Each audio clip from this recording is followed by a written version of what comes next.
living proud. Treading water that they drowning. My head on the swivel. Yeah. It's only really my surroundings.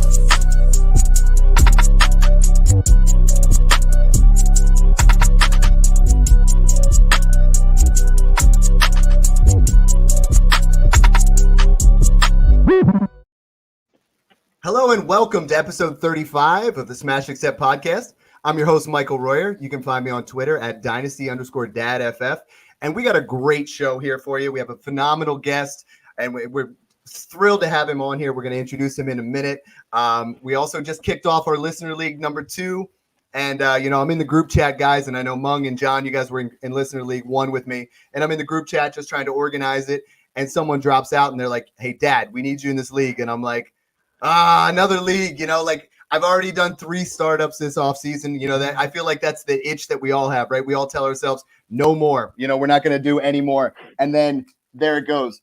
Sorry about that. So it's just been crazy. So I have a draft starting tomorrow. I'm super excited about that. Mung, co-host here all the time. Fantastic to see you again. What do you have going on right now? Hey, yeah, I just did a few pieces on some free agency impacts for Dynasty, and then I just wrote a piece on Mixon as well. I was actually undecided on him going into the offseason, so found some interesting stats on him, and, of course, talking Dynasty trades on Twitter. You guys can find me at FFA_Mung, MENG. And John, I'm bouncing around back and forth here because I am a dad and my kids obviously mess with all my equipment. I know you have that same kind of thing going on sometimes. It's great to have you back. It's been a couple of weeks. I know things have been crazy down there in Texas. How you been? Yeah, it has been a little crazy, but of course it's good to be back here. And, of course, I got a fever. The only prescription is more rookie drafts, rookie fever kicking in. I actually just put out a thread on some of my favorite rookie sleepers right now that are looking like values early on. So go check that out.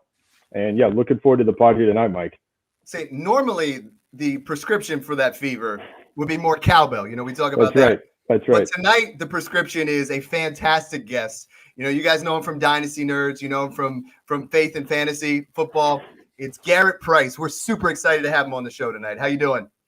Dude, I'm doing great, man. I'm doing great. Any opportunity to be able to come on, talk with like-minded guys, and get to talk a little bit about this rookie class.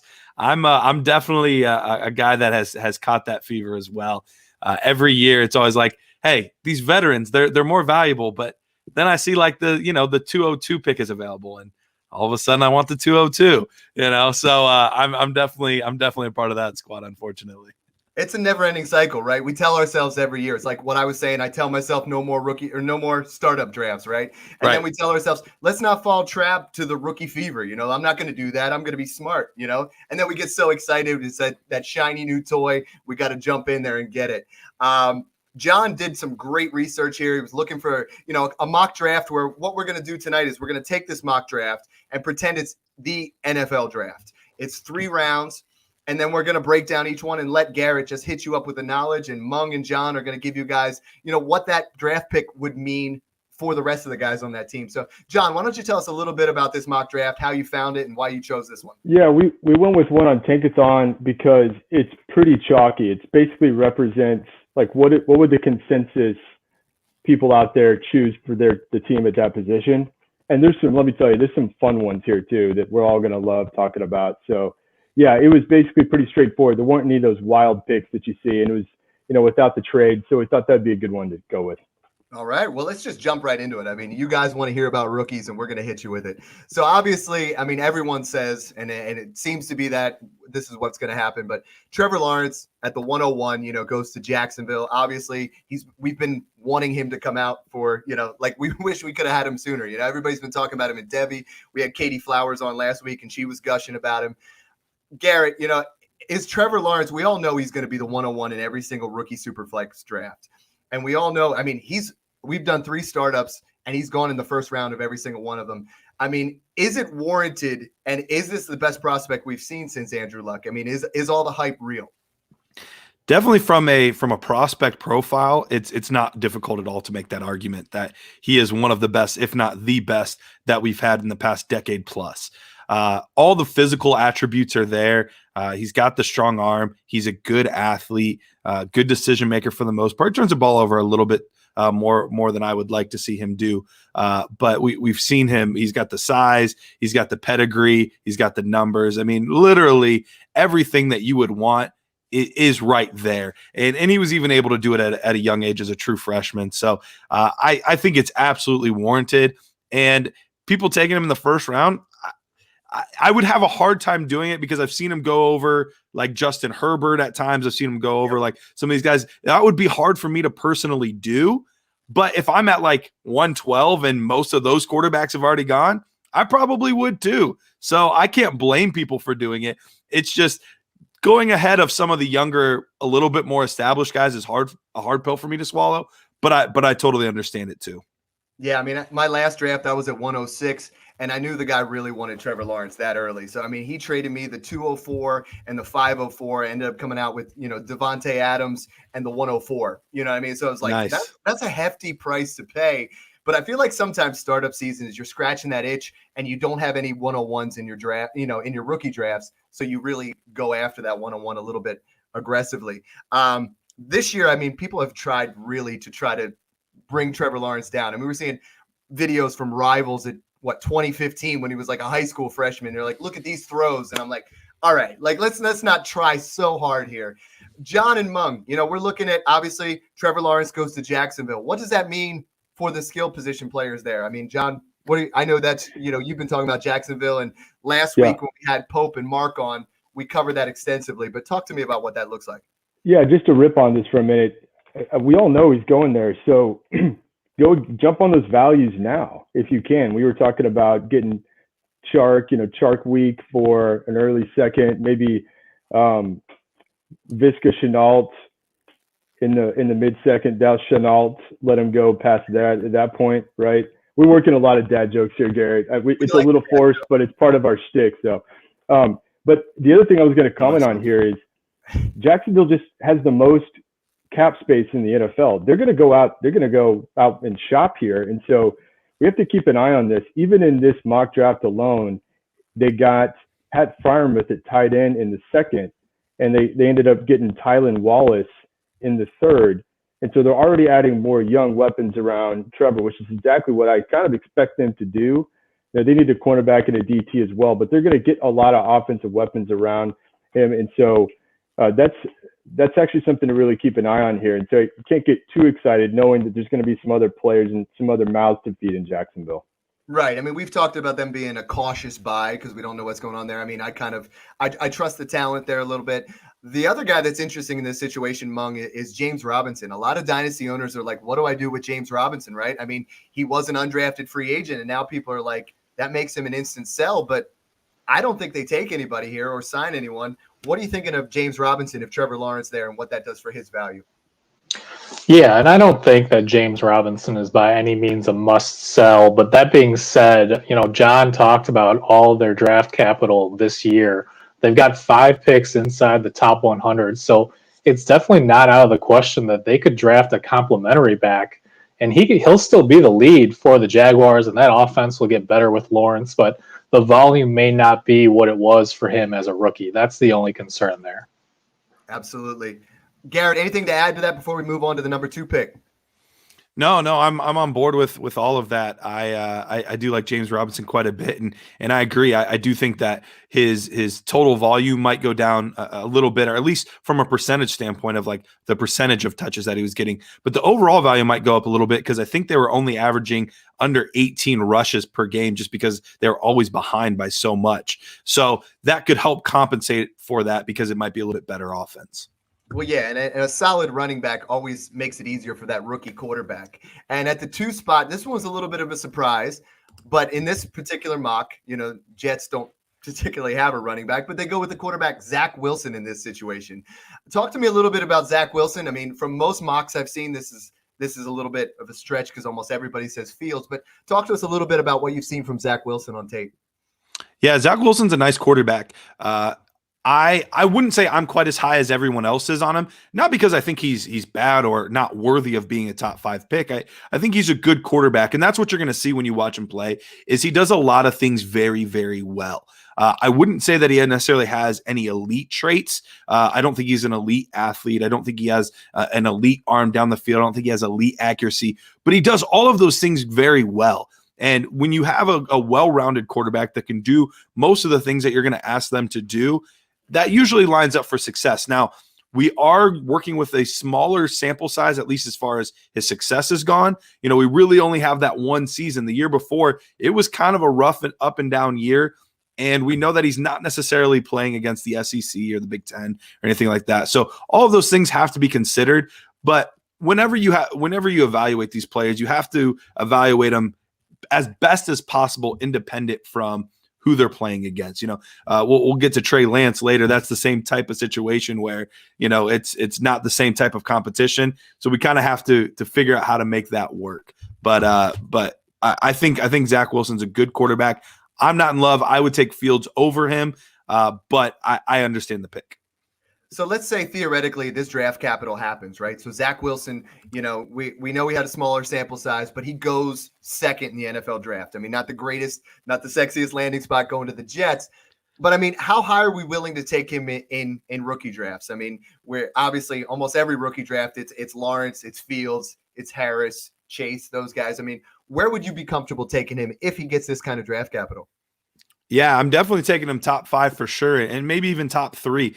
I think LaFleur going there as the offensive coordinator, obviously Saleh's the new head coach, but LaFleur is a very good offensive coordinator. He was a former quarterback himself, so he understands how the quarterback room works. He understands the thought process behind it, and him and Kyle Shanahan and Mike McDaniels, the three of them after their games, they would lock themselves in a room for hours upon hours upon hours, planning out all the nuances and details for the next week. So I think he's going to have Zach Wilson prepped and ready to go if this is the case.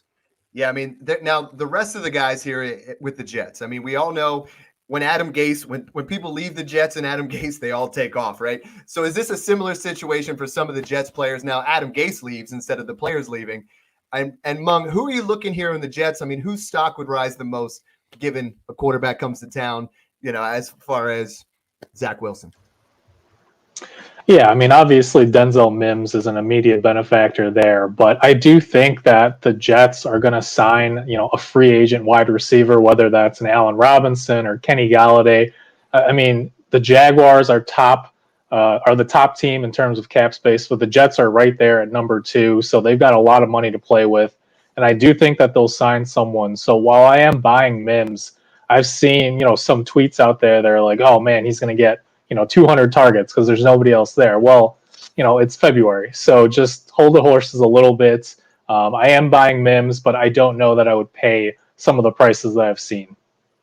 Yeah, I mean, this is one of the deepest free agent wide receiver classes that I can remember. I mean, not deepest, but I mean, the top end talent that's there with Robinson and Juju and Galladay. I mean, there is some really nice wide receivers. So, I mean, you're right. It is tough to buy into some of the hype, but that's where you can get a discount, you know, with those things going on. Talking about wide receivers, we're going to move on to the 3 spot here. And since I'm an Eagles fan, I'm super happy that this isn't someone else. But Miami goes with Devontae Smith. So we got the Alabama connection. You know, if Tua's still the quarterback there, which I believe does happen. What have you seen from Devontae Smith? I mean, he lit it up this year where, you know, it's a late breakout age. You know, there's a smaller frame. But everybody keeps saying, you know, the tape is phenomenal, Garrett. Yeah, and they're not wrong. The tape really is phenomenal. And I understand the late breakout age, but let's not forget that he was the guy that scored the game-winning touchdown in the national championship game as a true freshman. So, I mean, he was able to get it done at that point. Alabama is an interesting spot just with the plethora of talent that they've had. And I understand the concept of breakout age is supposed to be independent from some of those things, and I get that. But I'm definitely on board with Devonta Smith. Even last year with Jerry Jeudy and Ruggs there, he was really the top receiver on that team last year as a junior as well. So all of the things I'm seeing from a route running perspective, just the nuances on the field, the ways that he's able to create separation.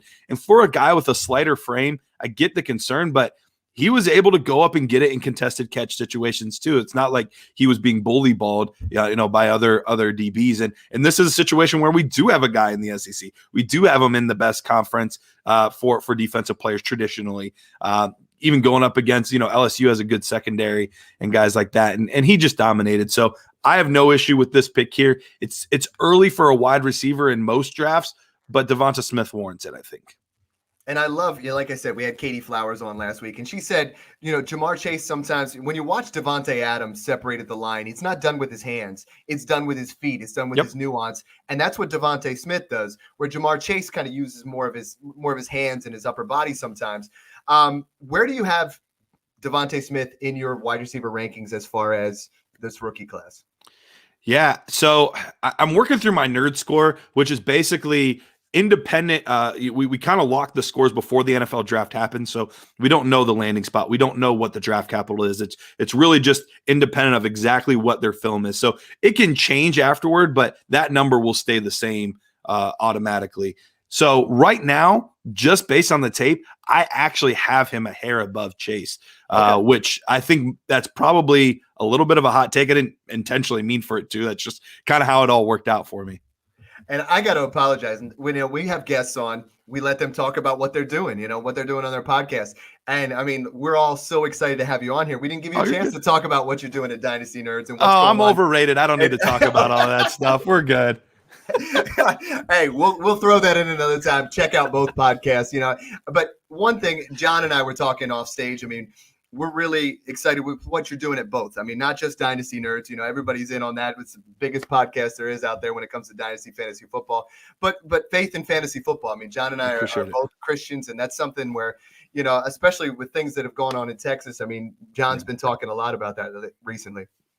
No, I appreciate that. That means a lot. Honestly, what it came down to for me was when I started doing the fantasy football stuff and I started getting in with Dynasty Nerds and, eventually got to be part of the podcast, it wasn't something that I was looking to necessarily gain a following. It just kind of happened. I just, like most people, I just really like fantasy football. I really like excuses to talk about it. And it kind of just all fell in place. So with that, though, I noticed that I started gaining a following. I started gaining a voice in this industry. And for a while, I felt like I was just kind of wasting it. And I wanted to make sure that I had an opportunity that if what I say in my life is that my relationship with Jesus Christ is the most important thing to me, and then to everyone that watches all my fantasy football stuff, no one ever knew that, then is that really the most important thing to me, or is it just something that I say, And so that's kind of where the inspiration for doing that show came about. Now, like I said, it's been too long since I put out an episode, so I do need to get on that. But no, I appreciate you bringing that up. It's something that was a real passion of mine to be able to get out there and share the good news of what Jesus has done, but also mesh it well within the, all the things that we already know and love with fantasy football. Yeah. And that's something, I mean, I had that same kind of calling, and that's the first thing that's written in my bio is that's what's in there. And a lot of times you get people say, hey, that's great. And we want to reach out. And if you guys want, to talk about those things, not just football. I mean, we're here to do life together, and I know we're a football podcast, but I feel the same way. And I know John does as well. Yeah. I mean, real quick, I also I got a lot of respect for you throwing it out there like that. And what I was just going to add is we do have such a great community that that's out there with fantasy football. I think that's what we love about it the most. And that's kind of like why I'm here and what we're always trying to do is support the community. And like you said, Mike, there's a lot of people out there that do need some help from the pandemic or from the crazy snowpocalypse that happened in Texas. I'm calling it Snowvid-19 as well. But I mean, that's the thing. Dad jokes all over the place. What can we do though to help the community out there right there? And maybe Garrett, we talk about some of the ways that we can go reach out to people, but like Mike said, hit my DMs, if I could pray for it, if there's anything I could do to support you. That's really half the reason why we're here. We just love talking about fantasy football while we're doing it. And the other half of the reason why you're here, John, is what time is it in Miami? It's 2 time, baby. 2 time. So he gets his wide receiver here. Talk to me. Yeah. So I think that we all kind of love the reunion there, and we love how accurate Tua is. We love the routes that Devontae can run. So I do like this. The one thing I will say, and if Garrett has any thoughts on this, the concern I have with Devonta Smith is actually this landing spot. I'm not convinced is perfect for him because you just question, can he be the true alpha wide receiver one in that offense? There's no other clear wide receiver one in Miami. Can he step into that role?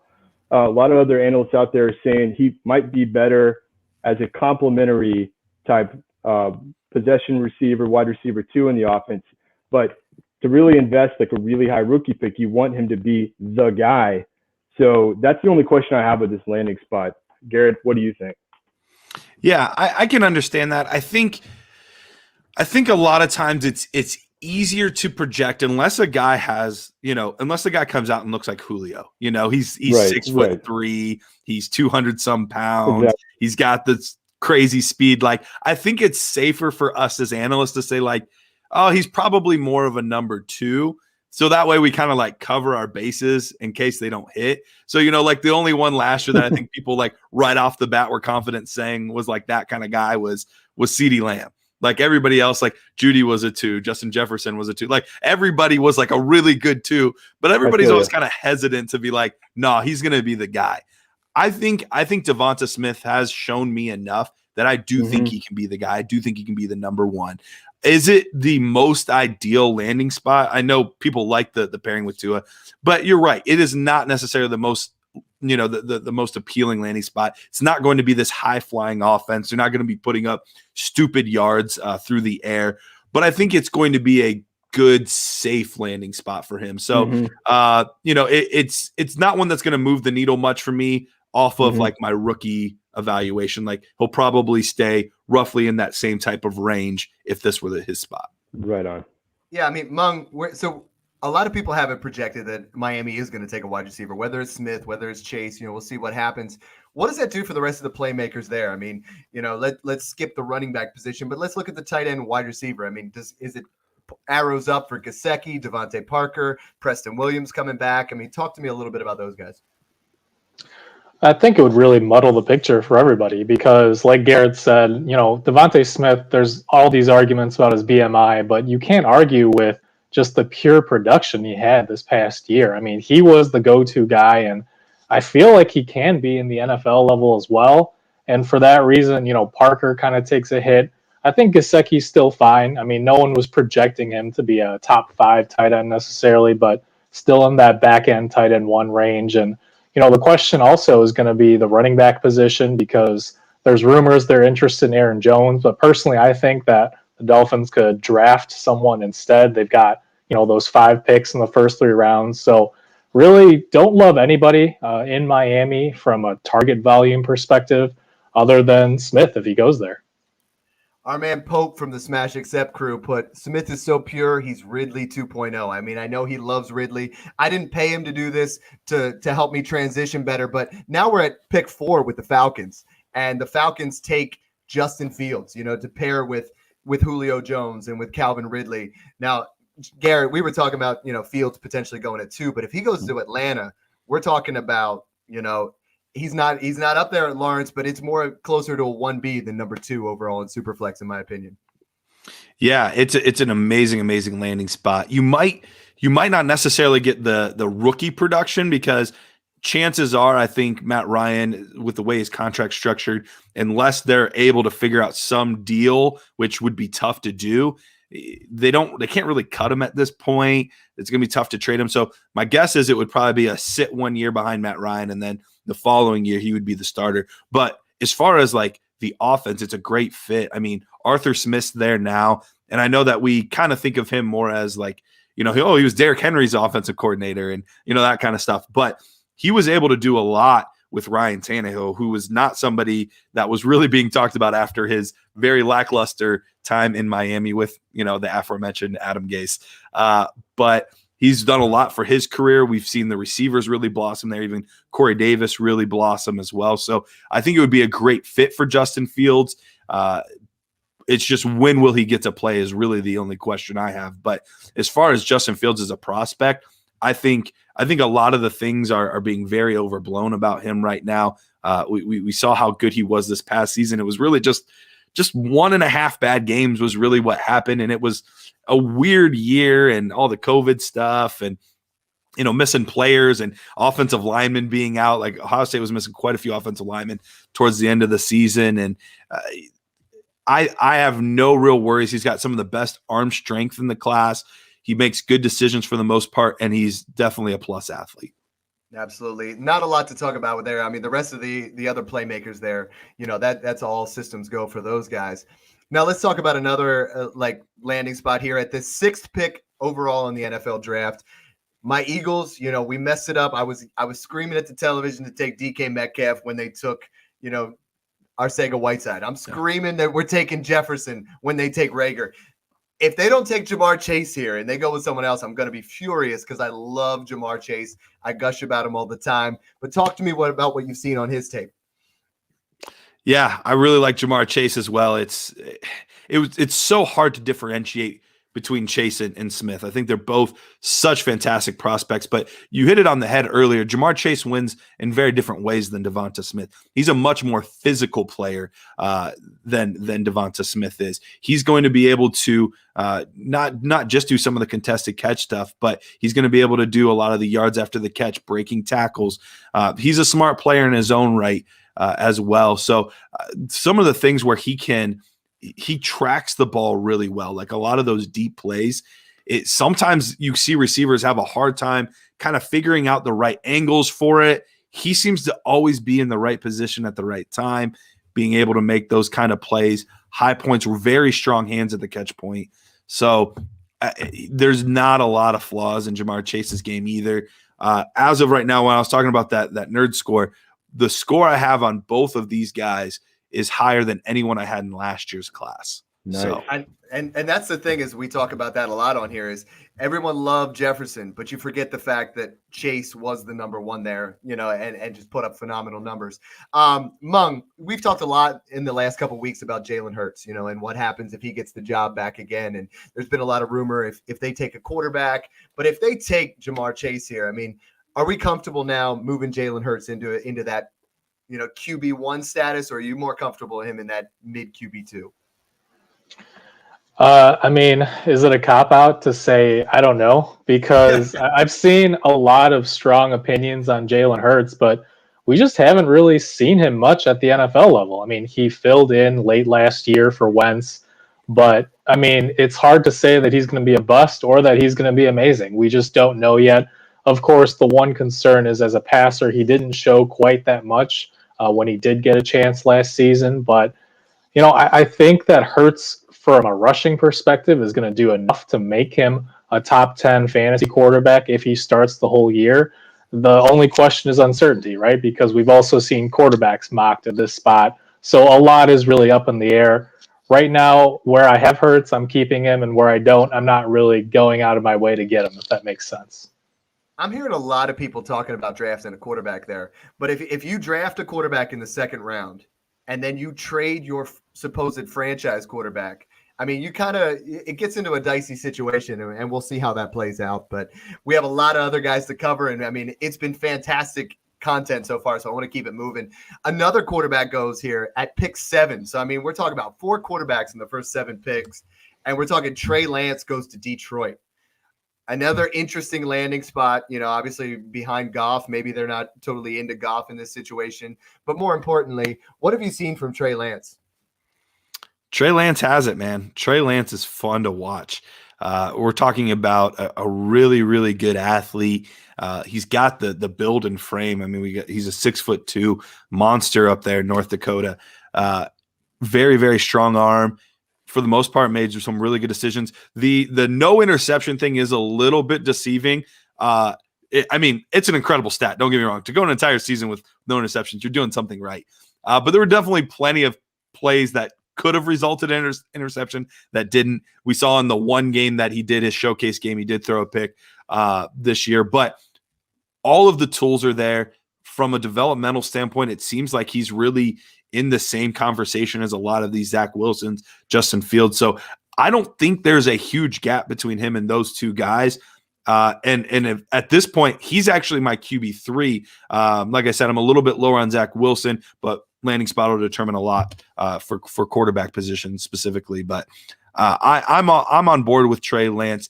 Is he risky? Sure. there's definitely risk involved anytime a guy didn't play, in the SEC. But all of these quarterbacks are risk. All of these guys, it's the toughest position to evaluate because so much of that position is between the ears. And it's just really hard to judge that from our perspectives.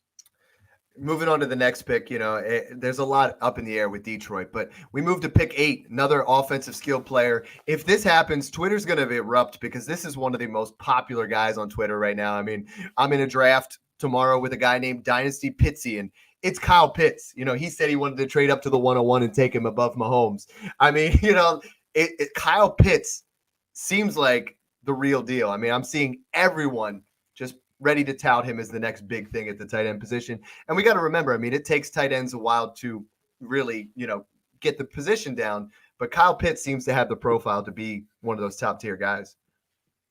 Yeah, I totally agree. He's a wide receiver. I mean, for all intents and purposes, he's a wide receiver. But the crazy part is we know the build, we know the production, but he's actually not a bad blocker. That was one of the things that surprised me when I really went in and dug his tape.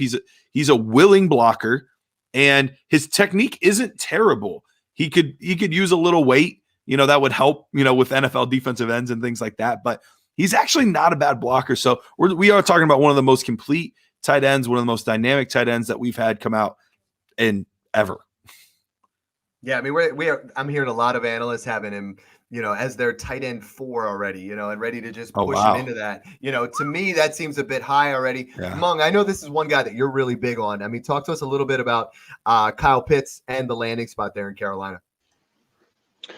Yeah, I love Pitts from what he's shown, and given the uncertainty at the tight end landscape currently, it's certainly not impossible that he would be a top 5 fantasy tight end sooner rather than later. But even then, I would pump the brakes because just so few rookie tight ends have produced.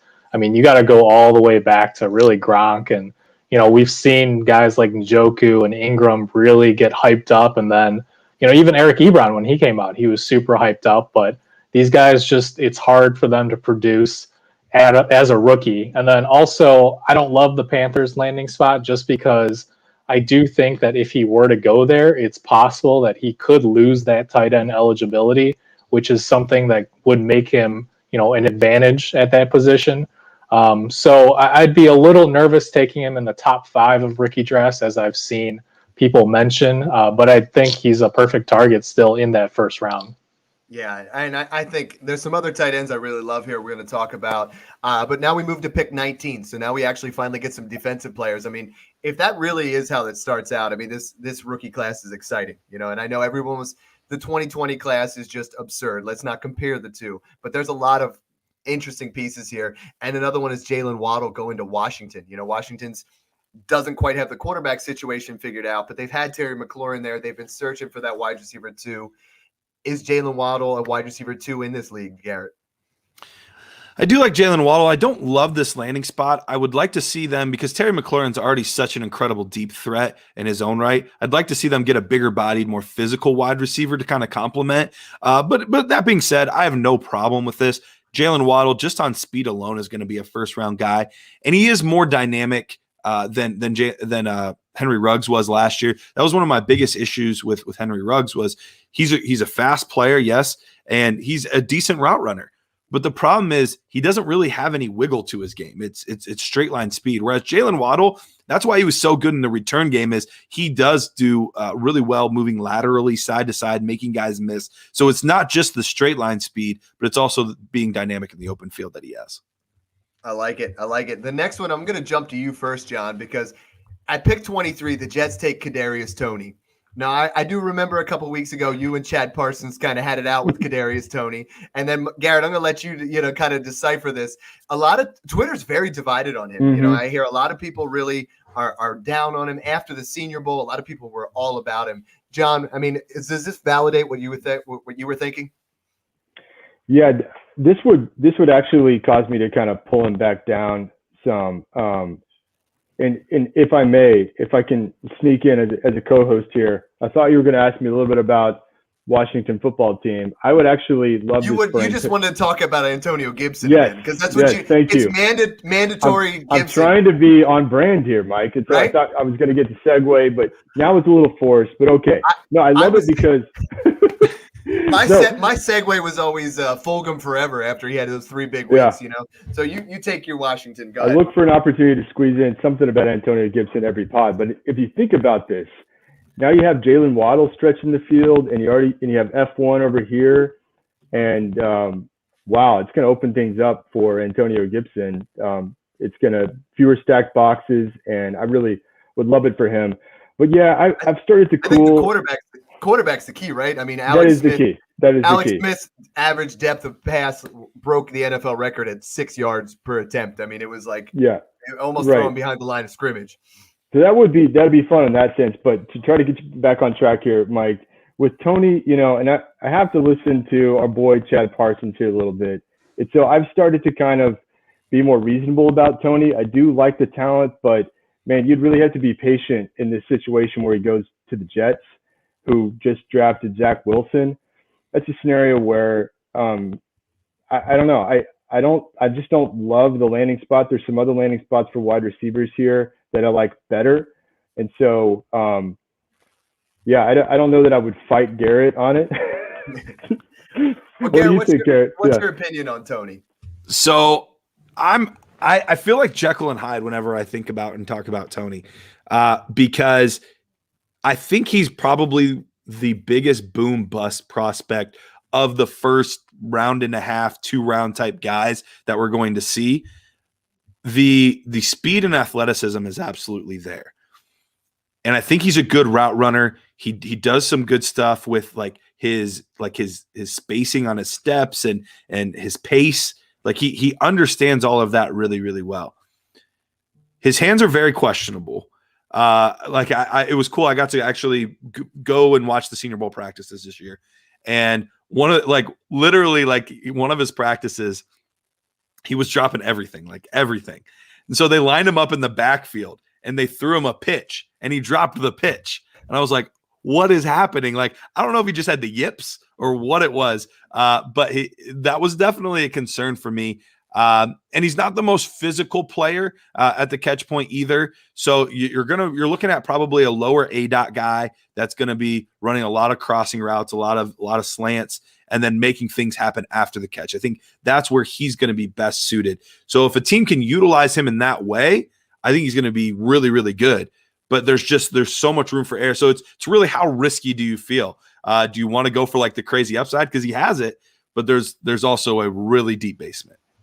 I like it. Someone in that similar thing with a crazy upside is we had Matt Hicks on. He was gushing about this guy. At pick 24, the Steelers go out and get a bell cow back with Najee Harris. And this would just be phenomenal to me. I mean, Garrett, Najee Harris looks the part of a 3-down running back, goes to Pittsburgh. I mean, I feel like that would be one of those guys that has potential to be an RB1 as a rookie. It's definitely a great landing spot. Absolutely. Their line's not what it once was. We used to know that, it was all those big hog mollies up front and, anybody could run behind that offensive line. And that's not the case anymore in Pittsburgh. But Najee Harris is a very, very good back. I don't drool over him like other analysts do. I think he's a good back. I definitely think he's a good back. I don't think he's necessarily special.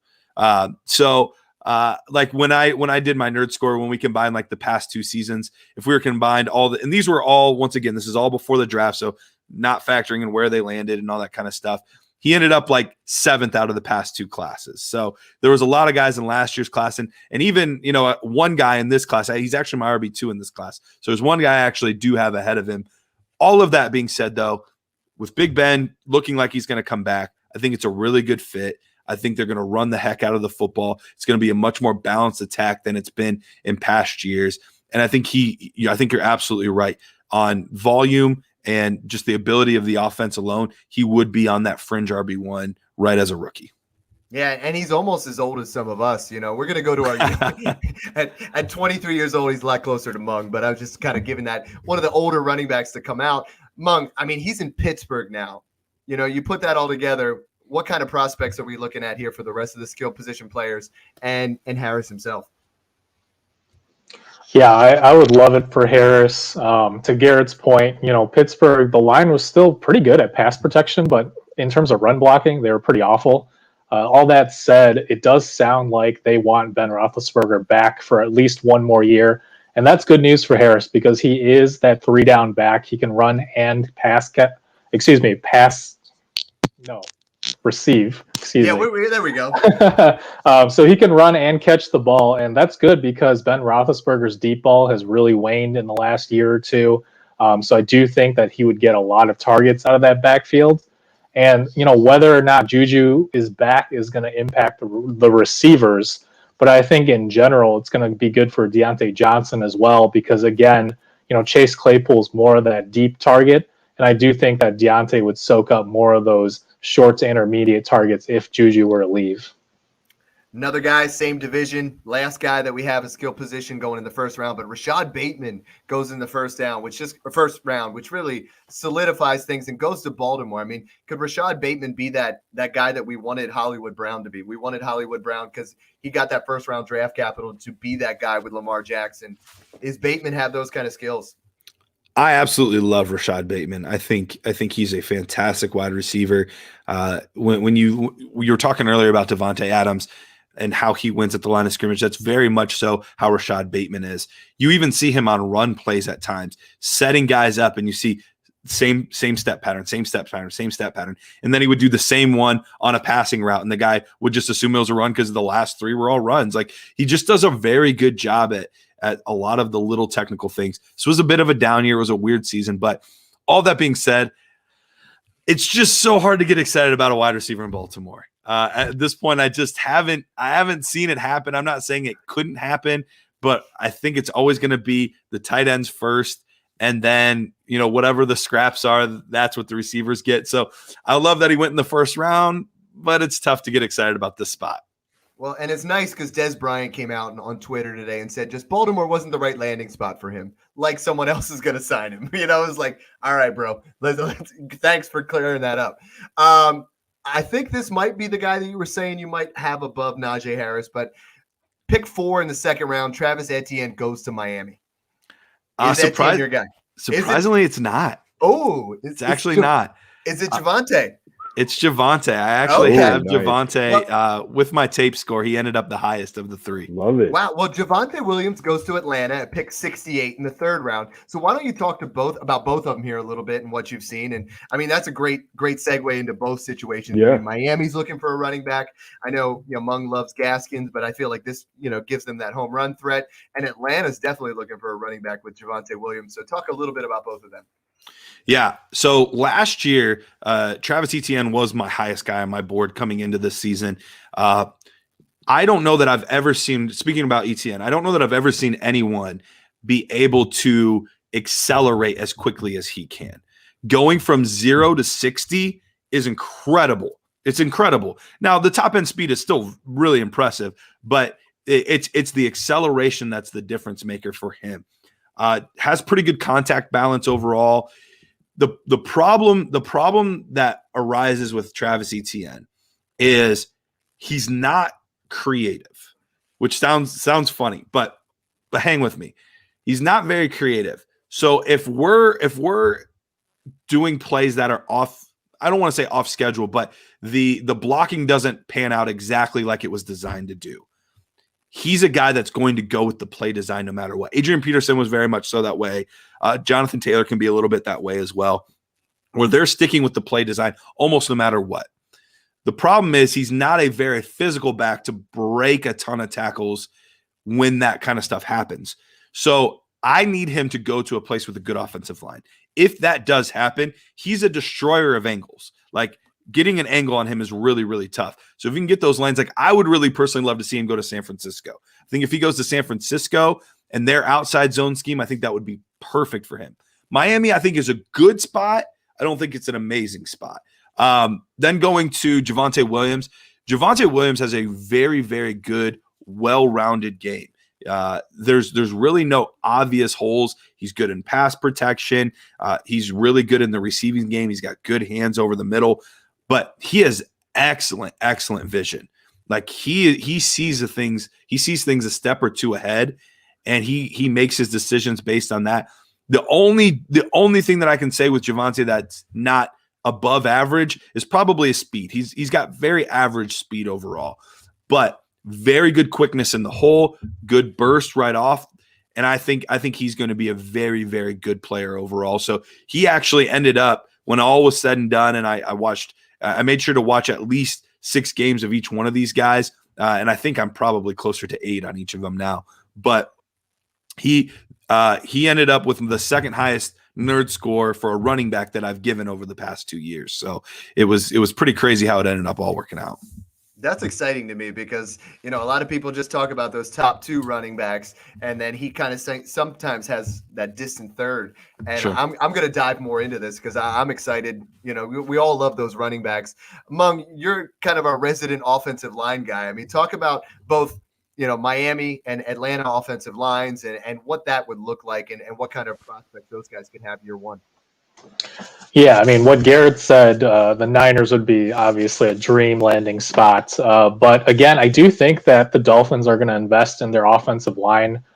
They've shown that, they've embraced this rebuild over the last year or two. And I do think that they're going to add talent there. So I'm not too worried if he goes there. But like you said, I do like Gaskin. So I think that Etienne would be a committee back if he goes to Miami. I don't see him as a 3-down workhorse. What do you think about that, Garrett? I'm really torn on that, to be honest. And I can understand that because he's not the biggest guy. He's going to probably weigh in at around 205 if I had to guess, maybe even 200. So he's not a guy that's going to be coming in there at 218, 225 and, really tipping the scales as this workhorse, between the tackles type guy. That was a mix between the workhorse and the brick house. He's right. It's a good mixture of the two. So I think he's probably more in that 10 to 12 carry a game, but then also utilizing the passing game a little bit more. So I shouldn't say I hate. I don't like the Alvin Kamara comps because I think they win in very different ways. But I understand from a role perspective that he would be placed in a similar type role as an Alvin Kamara. So because Alvin Kamara is actually not that fast, he's just very shifty and he's got crazy contact balance, whereas Travis Etienne he's just going to accelerate past everybody. But I think they could get a similar role where it's, 8, 10, 12 carries a game, but we're looking at their passing volume is what really puts them over the top. So we have one more running back, and we talk about running backs getting those first 3-round draft capital means so much to them, going in those first 3 rounds. And Kenneth Gainwell goes to Buffalo at pick 94. This is someone that, we've talked a little bit on the podcast. Not a lot of people have really hit on him. What are your thoughts on Gainwell? I mean, the landing spot there, Buffalo's looking for that guy to come in there. Singletary wasn't it. Moss showed some flashes here and there. I mean, is Gainwell a guy that could take over the role? It's a surprising spot for me because I would think that with Buffalo, they would get more of a true 3-down grinder. But that being said, I really like Kenneth Gainwell. He's another one that's a little bit on the thinner side, a little bit smaller. But he actually has really good vision in the hole. But as you watch the 2019 Memphis tape, they are more than willing to use him as a receiver. Like there are times they split him out as a receiver on the outside and utilize him. And he runs fairly decent routes, gets downfield and can make plays downfield catching the football. So he's going to be a little bit of that jack of all trades type of guy, but I think he's more viable between the tackles than most people have given credit for. He's kind of in this like weird tier by himself for me. So like it's the top 3 guys. And then Kenneth Gainwell kind of almost gets his like own tier. And then it's like a tier of like 7 or 8 running backs that are all like, maybe one of them will get 3rd-round draft capital, but I'm guessing most of them are day 3 guys. Well, we have a bunch of guys in that same tier in the wide receiver group. I mean, Terrace Marshall goes to Detroit. And then, John, Rondale Moore, you're a guy with Rondale Moore. I know you did a great article. He goes to New England. So talk to me a little bit about Rondale Moore and, what you think about that landing spot, and then we'll kick it over to Garrett. Yeah, I love Rondale Moore. I love watching this guy, lightning in a bottle, and I've just been thinking about it ever since I saw this landing spot with New England. I'm not sure about it. I don't love the landing spot. but I think about Belichick really taking advantage of his players and creating opportunities for them. I think I could see him really working Rondale more on jet sweeps and getting the routes to get him open. It almost kind of envisioned him taking over the Edelman role in New England. But I do love Rondale more, and I've kind of convinced myself now it's almost to the point where he is. It doesn't matter where he goes. Like landing spot, I don't care. I'm going to keep him pretty high just because the upside to me is just off the charts. Athletic freak. He has battled injuries, but this guy, pound for pound, is the most athletic guy maybe in the entire rookie class, in my opinion. What do you think, Garret? Do you like him? Yeah. I'm absolutely with you. With you. This is a guy that has fallen just because out of sight, out of mind. Like, he just hasn't played a ton over the past 2 seasons. That's right. He played in a few games this year, but it still wasn't a lot. And so I think people just kind of forgot about him. But after his freshman season, this was a guy that people were putting even in super flex leagues as consideration of the number 1 overall guy in dynasty leagues. Like, that was the tight end. And I get it. Like, he was doing this as a freshman in the Big Ten. Like, I'm a Buckeyes fan. You see it behind me. He destroyed the Buckeyes. He destroyed us. He destroyed us. Like, and we have good secondary. Doesn't matter. Like, he just wrecked us. He's so dynamic. This is a guy. I love Devonta. I love Jamar Chase. I've already talked about how much I love Bateman. Not that big on Waddle, but he's fine.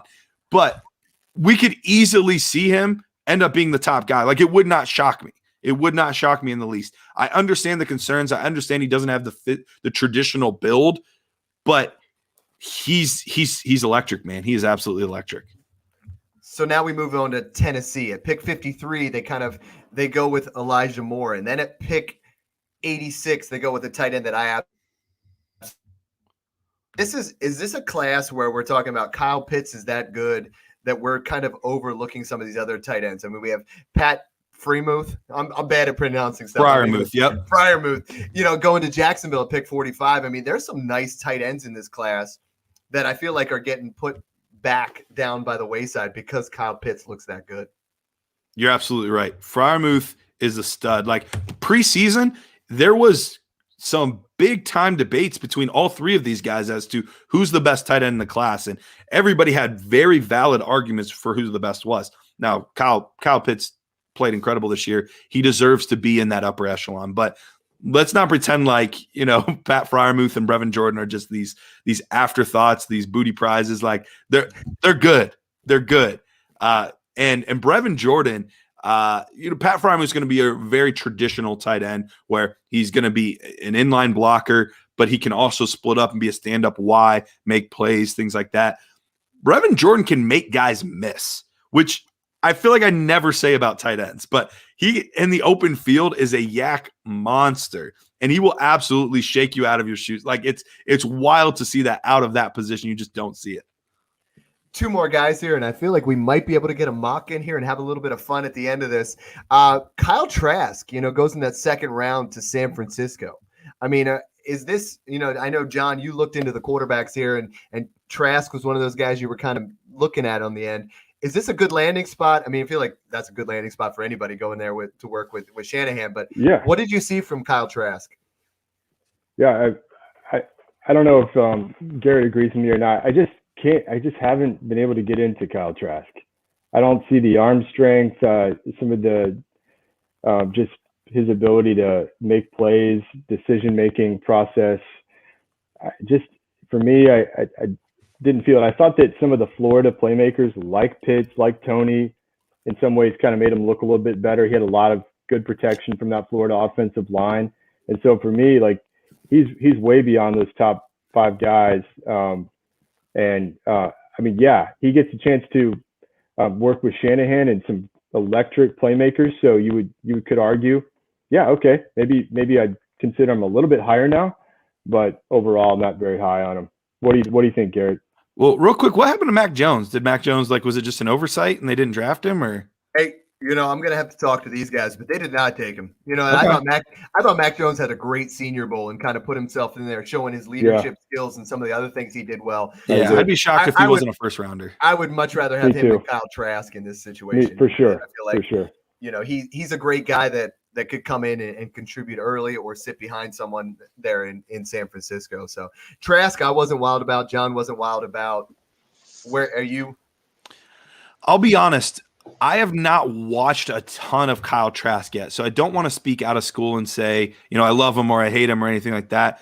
In the games that I just watched casually from watching college football, I watched one game where I was impressed. I thought he made some good decisions. He got the ball out quick enough. And then I watched the bowl game, and anything that could go wrong in that bowl game did go wrong. He did not do himself any favors. After Pitts was out, after Tony was out, like after all those guys decided not to play, that probably should have been his indication, like, hey, I should probably not play. Right. He went from like a fringe, like first, second rounder to like, hopefully he goes on day 2 now. But just to give our listeners a little bit of an idea here of what Superflex drafts might look like, let's rattle one off here. Let's have some fun with it. We all love to do this kind of things. Since I'm the host, I'm going to take the 101 because it's the easy way. Garret, you're going to have the 102, John 103, and then Mung. It's a snake draft, so we're going to kind of rattle it out. I'm obviously taking Trevor Lawrence with the 101. Try to keep these quick. If you have any comments on why you take him, that's fine too. Garret, 102 and a Superflex. Give me Justin Fields. I still believe in that guy, so I'm going to go Justin Fields at 2. All right, John, you can't take Antonio Gibson, but who are you taking at 103 here? All right, in this scenario, I would actually go with Najee Harris as the 103 with that landing spot with Pittsburgh. Like it. Yeah, I mean, if you guys are going to let me get Jamar Chase, I'll be taking him in as many rookie drafts as I can this year. I wouldn't love it if he went to Philadelphia, but I believe in the talent. So give me Chase, and then on the turn, that's a tough one for me. It depends on the league, because if quarterbacks don't drop in your league, I would probably wait. But you guys didn't let me talk about him, but if Kyle Trask goes to the Niners, I'm taking Trask. Because nice. we've seen what Kyle Shanahan can do in that system, and Trask looked lost in that game, but he had Pitts and Tony kind of carry him out of some bad decisions. If he's going to have George Kittle and Brandon Ayuk and Deebo Samuel behind the line of scrimmage on those screens, give me Trask. He doesn't need to do a whole lot except just manage that game, and he has a better deep ball than Jimmy Garoppolo. Hey, when Mung speaks, I listen, and I know he was sitting back there and he held on to that. He was like, here, hold my beer. I'm going in with Trask. So I like it. You got to like your guys here at this point. John, what do you have here?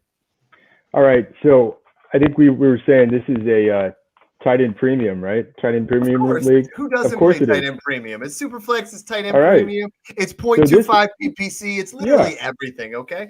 Yeah, and so in our listener league was a tight end premium league, and so for these guys too, I actually this might be a little hot takey too, but I'm going to go with Kyle Pitts here because while I do think it could be take a little time for him to develop as a rookie tight end, I really think this guy has incredible talent, and a couple of years down the road, he looks like he could be a top 5 tight end or better. If this is a rookie draft, I'm loving the guys that are falling here. Yeah, this is throwing me off a little bit, right? I thought this was going to be an easy choice for me, and now I got some decisions to make. There's 3 guys right here. You're going to take my guy, so I'm. I think at this point, I'm definitely a guy that, in my opinion, I adequately value him, but to most people, I overvalue quarterbacks in Superflex. So I'm going to take Zach Wilson here. I think there's just too much value to pass up at 107. Yeah, I agree with you. And, I'm going to double up here. I'm going to take Trey Lance because there's no cheaper time to get your quarterback than in a rookie draft for your super flex. Ultimately, there's a couple other guys here, but positional scarcity. I'm a big fan of Travis Etienne. I know you were talking about Javonte a little bit, but I'm jumping in and I'm taking my running back here. I don't blame you one bit. Etienne's a great pick here. And now I have to decide between Devonta Smith, who I love, and Javonte Williams, who I love as well. This is fun, right? Like people are worried about this class not having the same kind of depth. It does. It is a fantastic class again. man, I'm gonna take Javonte because there's just no running backs to go around. It's tough out there, so I'll go Javonte. And this is the part where Mung trades up to get Devontae Smith, but we're not going to allow that to happen. John, are you taking Devontae Smith, or are you going a different route? That is who actually do have next on my board, so I won't mix it up too much here, and I would take Devontae Smith there. I mean, again, look at this. Like at the end of the first round almost, and I'm getting them there, so that's solid depth for the class. That's beautiful. That's beautiful. I love it. Double it up here. Double tap here for us. You're on mute.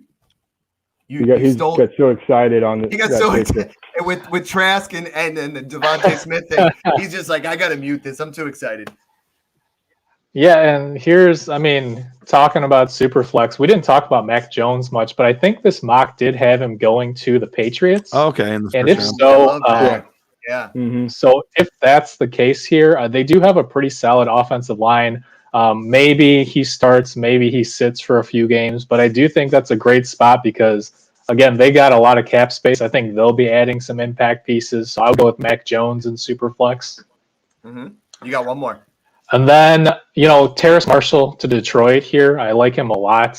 He's basically replacing kind of that Kenny Golladay role. I think they're very similar comps to an extent, that big-bodied downfield receiver. And I think Jared Goff probably isn't going to do too much with him, but the future quarterback, I do think that he could find success. John, your guy fell. Yeah, I think so. I would, if I was on the clock right here, I would still be considering Jalen Waddle, but I'm going to stay on brand for this particular pod, and I'm going to go with Rondale Moore. It's that smash accept, it's that rookie fever, rookie John. All right, Garrett. Man, there's so many guys I want. I know, right? We should do 3 rounds, but no, it's good. It's good. Give me Brevin Jordan. I really like Brevin Jordan. I think that's a good fit in Tennessee. Very similar style player to Jonnu Smith, a little slightly undersized guy, good athlete. I think he'd be a good fit there. Yeah, and I don't love the landing spot, but I love being able to get a talent like Jalen Waddle at this point. This is a great class. If you guys can get in on this rookie draft, this is, we're not just talking about rookie fever. This class has talent. So, Garrett, this has been a blast. This is the first episode as a host that I've let go over an hour. We've just had so much fun with it. We're just like, I usually just cut it off and I'm like, we're done. Definitely. Everybody's It's over. out. But Shut up, everybody. I just take the headphones off and walk away. But thank you, man. It's been a blast, and you definitely didn't disappoint. Why don't you tell listeners where they can find you and some things you got going on right now? Yeah, you can find me on Twitter at Dynasty Price. Basically, all my work, with the exception of the faith and fantasy football stuff, is over at Dynasty Nerds. I've been blessed to be part of that podcast for 2 years now, and we've just got some awesome stuff that we've been working on. The GM tool, if you're not familiar with it, it's basically it's an opportunity for you to put all of your teams in. If you're like me, I'm in like 17 leagues. So, you can put all your leagues in. It analyzes them, tells you where you're strong, where you're weak, but it also tells you the rest of your league where they're strong and weak. And there's just a lot of really cool things in there. It tells you your player shares and the trade calculator and all kinds of fun stuff. And we've got tons of new features that we're going to be adding within the next 2 or 3 months here as well. So I think that's the main stuff we got going on. Yeah, you got to check that stuff out. Mung, what's going on at Fantrax, man? Yeah, like I said, my Joe Mixon piece just dropped, so make sure to check that out, whether you love him or hate him. A lot more is going to be happening in free agency coming up in the next few weeks, so stay tuned for that. And, of course, on Twitter at FFA_Mung, MENG. And John, it's been great. I had this void in my heart. I've been missing you. It's been a couple of weeks. It's been the 3 of us week in and week out, and I missed you. It was tough for me, but great to have you back. What's going on with you? No, it's so good to be back. You make me tear up here a little bit. No, I love the pod. Garrett, loved having you. Loved every minute of this. And, yeah, I could have just kept going there. But you can find me right now at Dynasty_trades on Twitter.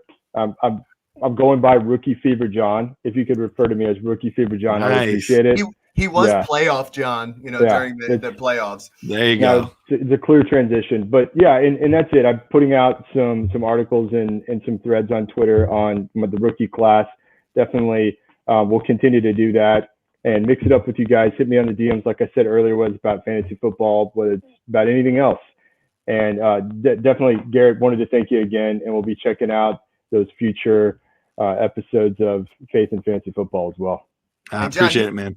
John, you have the cooler nicknames. You got Rookie Fever John, you got Playoff John. I was Bye Week Mike, but I said bye Mike, and my son started. And then I was Prison Mike. Prison Mike, You know what I mean? yeah. Like, I Yeah, tried you to gotta put work on on that that. alter ego. So I mean, just call me Dad. I'm the Dynasty Dad. Stick with that. Me on, Yeah, that'll you work. can find me on Twitter at Dynasty_Dad or Dynasty_DadFF. Thanks again for tuning into the Smash Accept podcast, and enjoy the process.